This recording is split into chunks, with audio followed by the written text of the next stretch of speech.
What's up, everybody? Welcome to another Kinstretch class brought to you by Stretch Effects.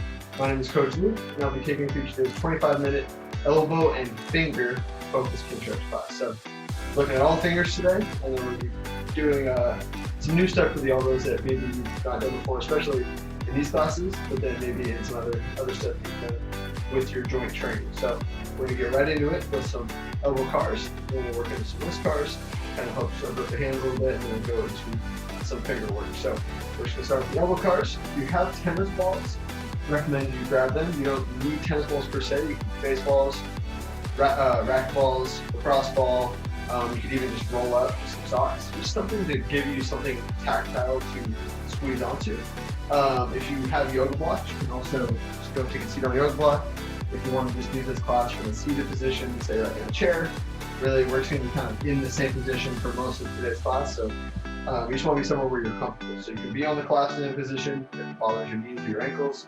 Elevate yourself onto some blocks. You can sit in a chair, like I said, or you can just do it from a standing position. There's really no right or wrong as long as you feel comfortable, and then you can really focus much of your attention onto your elbows and onto your fingers and hands. So start right into the elbow car. So if you have the balls, just going to squeeze those tentacles nice and tight. That's just going to help us create a little bit more radiation, a little bit more full body tension here. So I'm going to take inside of my elbows, will just squeeze onto my rib cage. Hands are facing out just a little bit. I'm going to come up, I'm going to squeeze the balls nice and tight. Elbows will be on my ribs. Come up and squeeze, but I'm not just coming up with my hands facing towards me. I want to take supination, right? So supination is like I'm pulling a bowl of soup. So I'm trying to come up this way. Pronation is coming with my palms down. So I want to try to take my palms up and out as much as I can while I come up. Squeeze out. From there, I'm going to rotate in the pronation as far as I can. Everything stays still. Elbows are out of my ribs. Shoulders stay back and down. Come back down.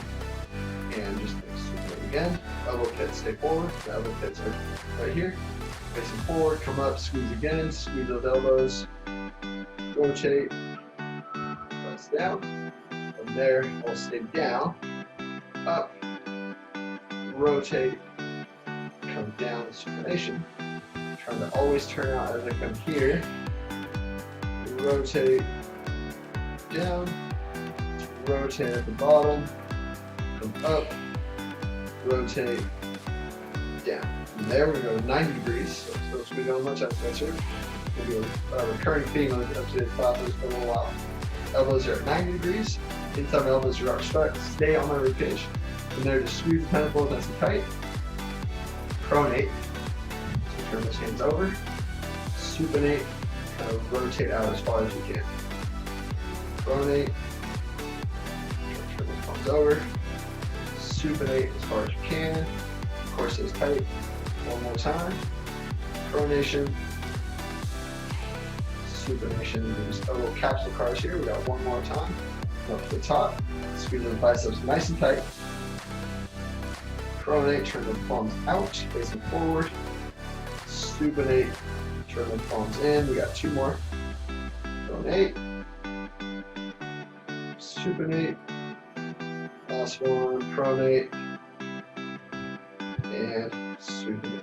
So when we think about elbows, right, we always think about elbows being able to flex and extend, right? But pronation and supination is what is the actual kind of prerequisite motion of the elbow. So the better that I can pronate and supinate, the better I will be able to flex and extend. So a lot of times we hear about golfer's elbow, tennis elbow. It could be from playing your sport of golf or tennis, but a lot of times people get golfer's elbow and tennis elbow and they say, well, I haven't played either of those sports, right? Because it's not the actual sport that causes it.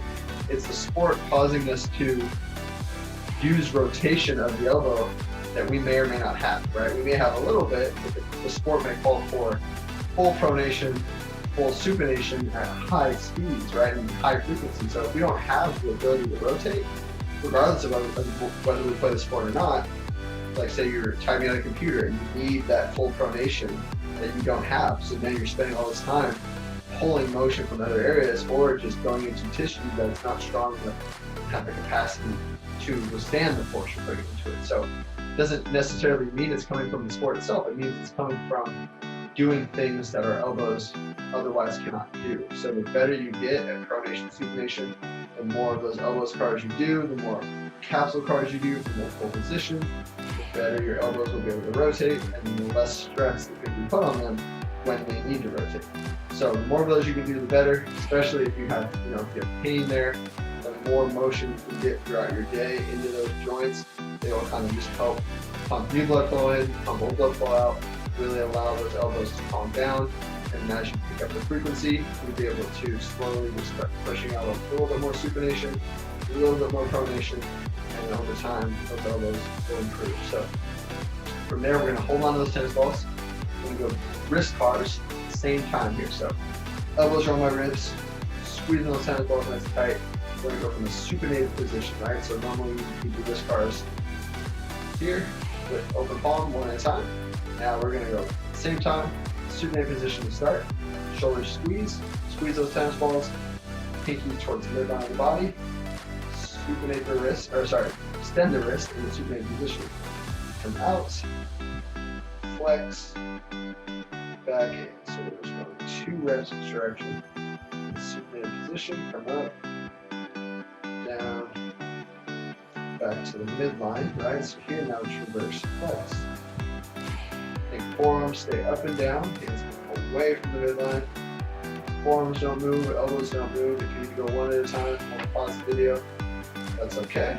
Got one more time, come up, out, extend, up, forearms stay up and down, and back to flexion. So you may have noticed that felt a little bit different than you used to, right? Because normally we used to go here one at a time. As soon as you hold on to something, you get more tension, and that's going to create a different sensation. So 2 each way, supinated. Now we're going to go pronated. This may be tougher for you.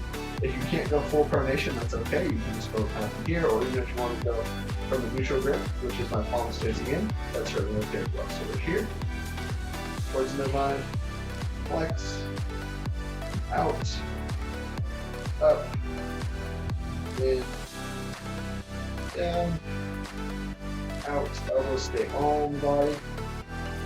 Top of those arms are staying straight up and down. Reverse, flex, in, extend. That's probably the toughest part. Out, flexion, and around. Okay, now we're going to go to our finger cars. We don't do a whole lot, but we're going to bring these back today. Some finger cars just from an open palm position. And we're going to do something a little bit different with tennis balls a little bit later. So if you have a yoga block, you can go on yoga block, get 2. Go up there. If you want to use like a countertop, desk, anything you got really that's flat. Harder surface is a little bit better than usually, but it doesn't really matter as long as you have something to put your hand onto. Here, what I'm going to do is just go thumb up. You can rest my hand down. If you want to hold the rest of your hand down, you can. And then I'm going to go 3 slow clockwise clockwise rotation, and then I'm going to go 3 counterclockwise, and set down. Hold the rest of my hand down if I want. I'm going to go index finger up as high as I can, keep the rest of my palm down. I'm going to go 3 controlled clockwise rotations, reverse, 3 controlled counterclockwise, set down. Any position is most comfortable for you. Here, middle finger comes up, palm is down. Let's go 3 clockwise.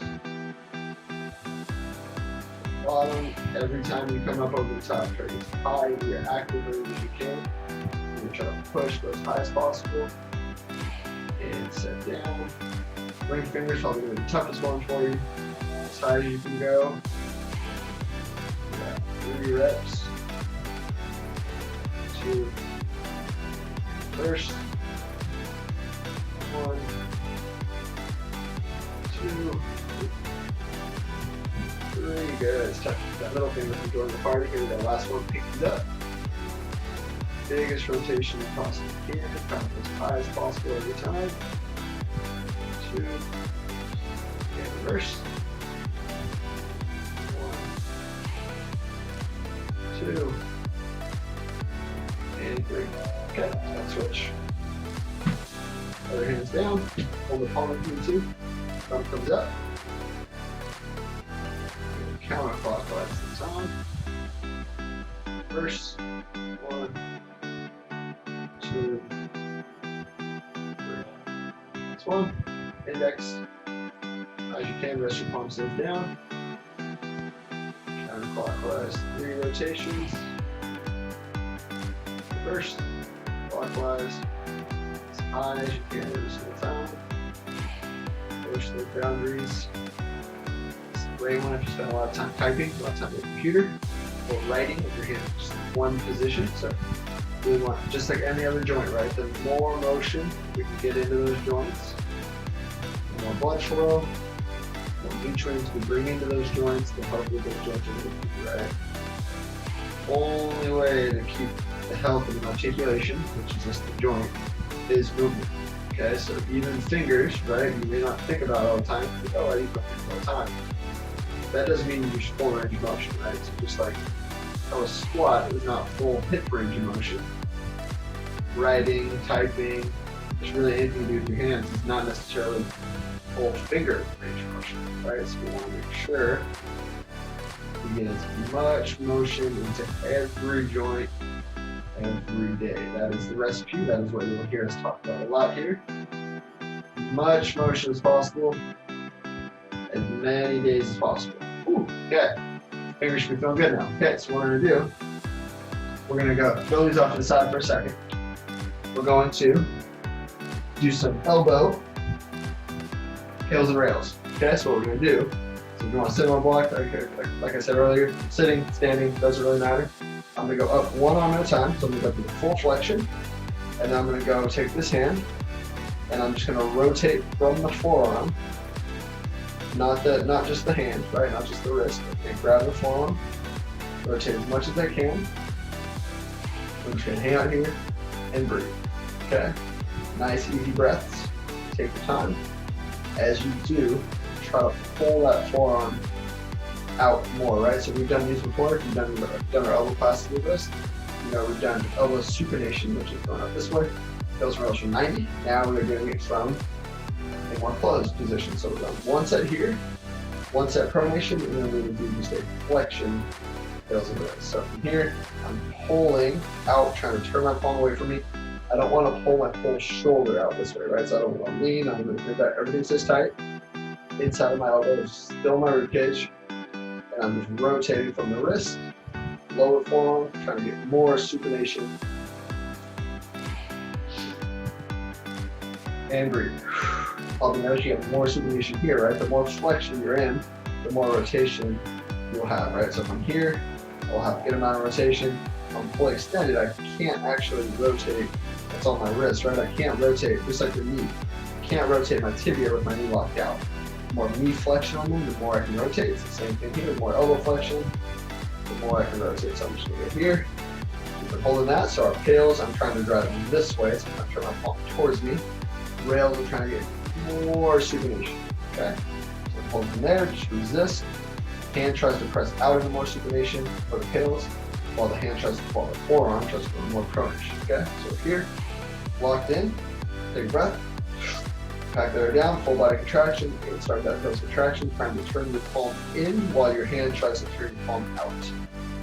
30%, 40, we just got one set here, 50, 60, 70, 80, 90, keep building, and 100% effort, go. 10, 9, 8, 7, 6, 5, 4, 3, 2, 1. Now rails, try to actively supinate more. Try to turn the palm away from you, not just from the wrist. Rotate that full forearm, keep the elbows still, but get that rotation through that elbow capsule. Keep going, keep going, keep going. 5, 4, 3, 2, 1, and relax. Woo. Get good bicep pump here. By the time we're done, you'll definitely be feeling that. So supination. Now we're going to go pronation, and then we'll finish with flexion, right? So we've done classes with us before. If you're familiar with the FRS system, you know that we think about joints, except the spine. We think about joints, we think rotation before we sort of open up more rotation, right? Supination, pronation, which will allow us to do better linear motion. Think about flexion as a linear motion. But even though you can flex in different rotation capacities, it's more of a linear path here, while pronation, supination is more rotation. So the better our rotation gets, the better our flexion gets. Okay, so the rotation, just like any joint, knees, hips, shoulders, is the prerequisite. So if I want better shoulder flexion, I need to have good shoulder internal and external rotation. Okay, so we're gonna go pronation now. So I'm here, elbows on my ribs, shoulders locked in, pronate. Take this hand, and now I'm just trying to rotate my palm forward. Keep everything else still. Lock in the body. Let's hang out here for just a little bit. We're not going to go quite the 2 minute. Breathe. Every time you exhale, so you can go a little bit more. Okay. So pails, I'm driving into supination, so I'm trying to turn my palm in towards me. While this hand tries to rotate out more, so we're rotating into one another. That creates isometric contraction. Not moving. Build up 10, max over 10, and then rails, hand stays here. I can even open this palm. I'm trying to actively pronate more. So I'm trying to turn my palm out even more. Okay? Just take a breath in. Again, you could do this technically, right? You could do this with a tennis ball. So we're not gonna do it for now, just because we're just gonna get the most out we can here, because it's gonna be tough enough on the elbow itself, and then as you do more classes, you can throw it in the tennis ball as well. So take a breath in. Full body contraction, and start to rotate the palm in towards the body. Other hand tries to rotate that palm out. 20%, 30, 40, 50, 60, 70, 80, 90, max effort, 10, 9, 8, 7, 6, 5, 4, 3, 2, 1. Now rails, actively pronate more, try to go away from the body, try to turn that palm straight ahead, keep going. 10, 9, everything else is still. 8, 7, 6, 5, 4, 3, 2, 1, and relax. Oh, man. Okay, so last one here, we got elbow flexion. So I'm gonna go here, come straight up. We're not gonna do quite the 2 minute stretch here, this will be more of a true isometric, because not really, because we've already done the pronation supination, so we've got enough stretch in that capsule for now. You could certainly do a 2 minute stretch, but for now what we're going to do is we're essentially just trying to make the bicep cramp, right? So I'm in full flexion. This would be my active flexion, and you'll notice I have more, right? If I take my hand this way, I can get more passive. So what I'm going to do, Hales contraction, this hand drives out into this hand, build up 10, max effort 10, rails, this left hand stays still, and then I'll actively try to pull away to get more active contractions. We get short bicep contractions. We're squeezing there as tight as possible. So that's probably going to cause a bicep cramp. So really just give everything about rails contraction. Rails contraction 15 seconds, and also seconds. Okay. Lock in. Sit here. From there, we're going right into it. So take a breath in, full body contraction, and then start driving out into your opposite hand. So just pressing this my right arm forward, 20%. 30, 40, 50, 60, 70, 80, 90, and max effort 10. 9, 8, 7, 6, 5, 4, 3, 2, 1. Now rails, pull away from that left hand. Squeeze that bicep as tight as you can. Make that bicep cramp. Give everything you got. Keep going as hard as possible. Squeeze, squeeze. Squeeze, try to touch your shoulder with that same side hand. Give it everything you got. Keep going, keep going, keep going. 5, 4, 3, 2. There it is. 1, and relax. Ooh, you said you needed weight to do biceps, right? Come up this way. Switch arms. Go down. Core is tight. We're going supination. You got a watch on or anything like me, you can just go around the watch, or you can go just below it, because we're not going from the hand. Technically not even a wrist, right? So you go slightly below. Shoulder stays locked. Supination, so actively try to, or passively I should say, try to turn that palm away from the body. Out to the side, nothing else will move. Tails I'm driving this way, rails I'm trying to actively contract more. Supination here, okay? Breathe. Supination one set, pronation, and flexion, and then we'll finish with a little bit more finger carves, okay? So take a breath in, lock in. Full body contraction and Hales contraction if I rotate that palm in. Right hand tries to rotate that palm with the forearm out. 50%, 60, 70, 80, 90, and max effort 10.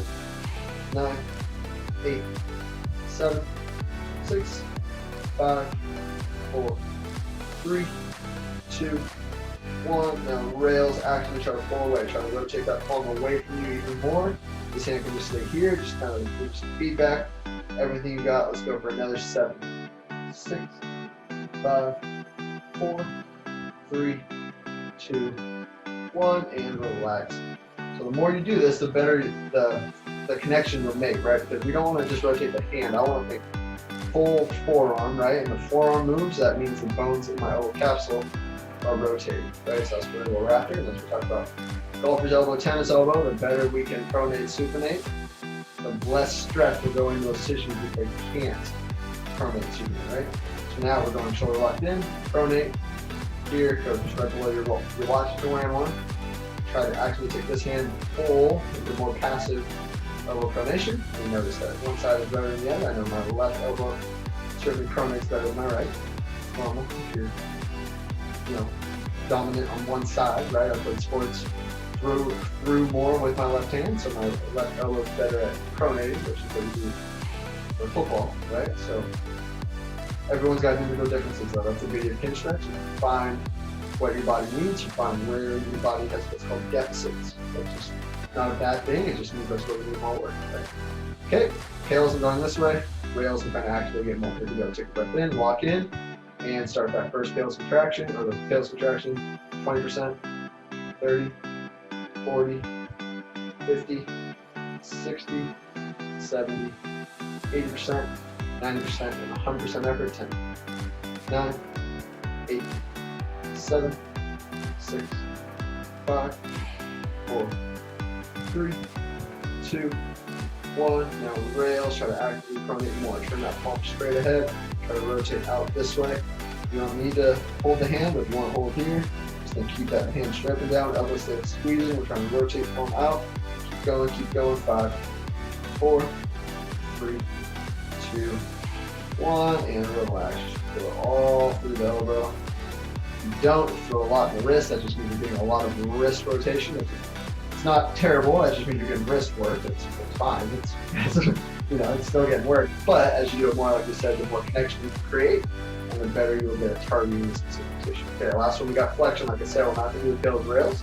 It's more of just an isometric. So this hand presses into my active range, gives me more range than I can do actively. From there, take a breath in, full body contraction. And tails contraction, start driving that left arm into that support of the right arm. Try to drive that left elbow out. 20%, 30, 40, 50, 60, 70, 80, 90, and 100% effort. Drive out. 10. You're not shaking, you're faking. Keep going, keep going. 7, 6, 5, 4, 3, 2, 1. Last one. Rails. Try to pull. Actively squeeze that bicep. Make that bicep cramp as hard as you possibly can. Everything you got. 10, 9. Full body contraction. 8, 7, 6. Touch that shoulder with your palm. 4, 3, 2, 1, and relax. Woo! There's that left bicep cramp. Very nice. Okay. Back to your tennis balls. What we're going to do is it's a finger card with the tennis ball. So if you want to rest your hand, rest your elbow on something, you certainly can. We're holding the tennis ball. If you want to hold the shirt, then you can do that as well. I'm going to go right pinky, left pinky. Then I'm going to go all 10 fingers, and we're done for the day. So if you want to lock in here, you can. Not super important. We're just here. Right pinky comes out. I'm going to do ring fingers, going to be probably the toughest. Clockwise. Counterclockwise. Middle finger, going to probably be one of the easiest. 2 clockwise. Squeeze the ball, the other fingers as tight as possible. Left finger. Counter. Doesn't really matter which one you go first, as long as you do both directions. Give it your all. We're going a little faster than you normally would right now, right? It'll cost you about 25 minutes, right? So you go index, probably the easiest one. And the thumb, of course. And counter, index, clockwise, 2, counterclockwise. So the thumb, probably the easiest. You're going to hold the rest of your hand here. 2, 2, other thumb, 2, 2. Very good. That is it for today's 25-minute elbow and finger focus Kinstretch class. Like I said, fingers don't get enough love, don't get enough attention. I know we don't pay as much as we could, right? Because you got more you can take care of those often neglected joints, the better those joints will feel. But with the tennis ball, there's really endless options for you to practice and endless options for you to try. So thank you again for joining me to this 25-minute elbow and finger focus Kinstretch class. I hope to see you there.